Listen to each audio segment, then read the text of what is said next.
नमस्कार शेतकरी मित्रांनो, आजचा व्हिडिओ हा खास ज्या शेतकऱ्याचं गावाजवळ विहीर आहे, त्या विहिरीला पाणी आणि त्या शेतकऱ्याला पाण्याची गरज आहे त्याच्यासाठी. आता तुम्ही म्हणता ना असं कसं काय, तर मित्रांनो आतापर्यंत तुम्ही चोऱ्या बघितल्या असतील शेतामधल्या. कोणाचं आऊत चोरून नेलं, कोणाचे बैल चोरून नेले, कोणाचे आंबे असतील वावरातून आंबे नेले, मोसंब्या चोरून नेल्या, ह्या घटना ऐकल्या असतील.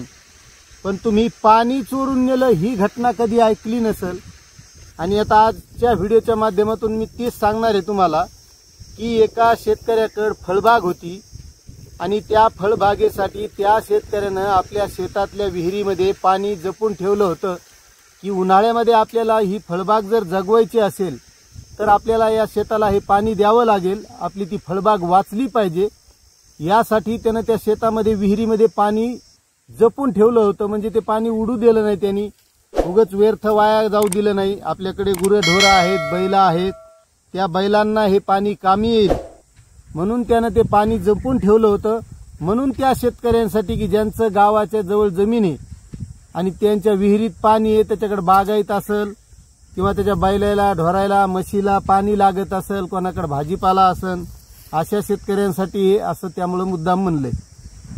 तर मित्रांनो तुम्हाला नेमकं मी सांगणार आहे की बीड तालुक्यामध्ये एक साक्षाळ पिंपरी नावाचं गाव आहे आणि या गावातली एक घटना आहे. त्र्यंबक काशीद म्हणून एक शेतकरी आहेत आणि त्या शेतकऱ्यानं आपल्या जे शेतात आंब्याचे झाडं होते, काही त्याच्याकडे गुरंढोरं होते, त्यांच्यासाठी त्या विहिरीमध्ये पाणी ठेवलेलं होतं आणि ते पाणी चोरीला गेलं. आता तुम्ही म्हणता पाणी चोरीला कसं जाऊ शकतं? बरं पाणी चोरीला गेलं ते बरं पाणी काय कोणी बकेटनं उपसून घेतलं, डोक्यावर घागरीनं भरून नेलं असाही प्रकार नाही. कारण त्या विहिरीला अडीच ब्रास पाणी होतं. अडीच परस, आपला जो परस असतो ना असा, तसा 2.5 परस पाणी होतं आणि एवढं पाणी चोरीला गेलंय. आता ते कसं गेलं तर मित्रांनो, शुक्रवारी रात्री म्हणजे 25 तारखेला 6 टँकर भरून नेले.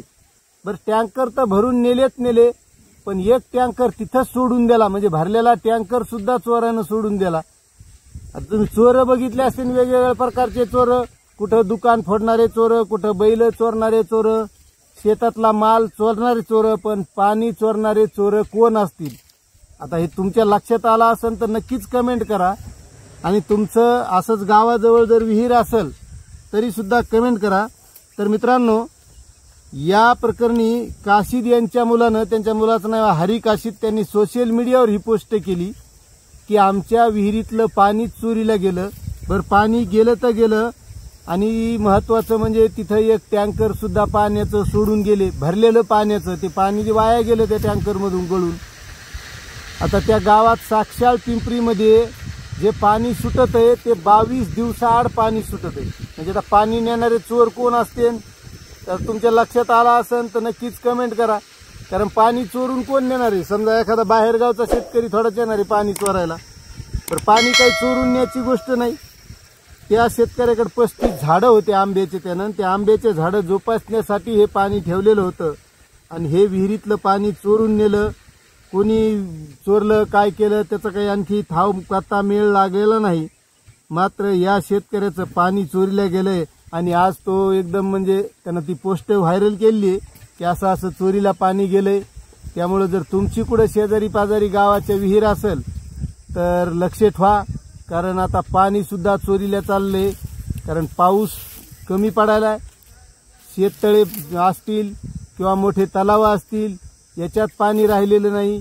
आणि पाहिजे तसं शासनानं सुद्धा जे काही शेततळे आता कामं सुरू झालेली आहेत, बरेचसे शेततळ्यांचे मोठ्या तलावांचे तळ्यांचे कामं सुरू आहेत आणि कित्येक वर्ष झालं हे पेंडिंग आहेत. कारण कोणत्याही तळ्याचं काम सुरू झालं तर ते काम सुरू झालं म्हणजे लगेच फायनल होत नाही. त्यासाठी 15-15, 20-20 वर्ष जातात आणि यामध्येच मग त्या असं शेतकऱ्यांचं नुकसान होतं. कारण पाणी नसल्यावर पाणी पिण्यासाठी चोरून नेलं असेल, चोरणारे काही चोर नसणार आहेत.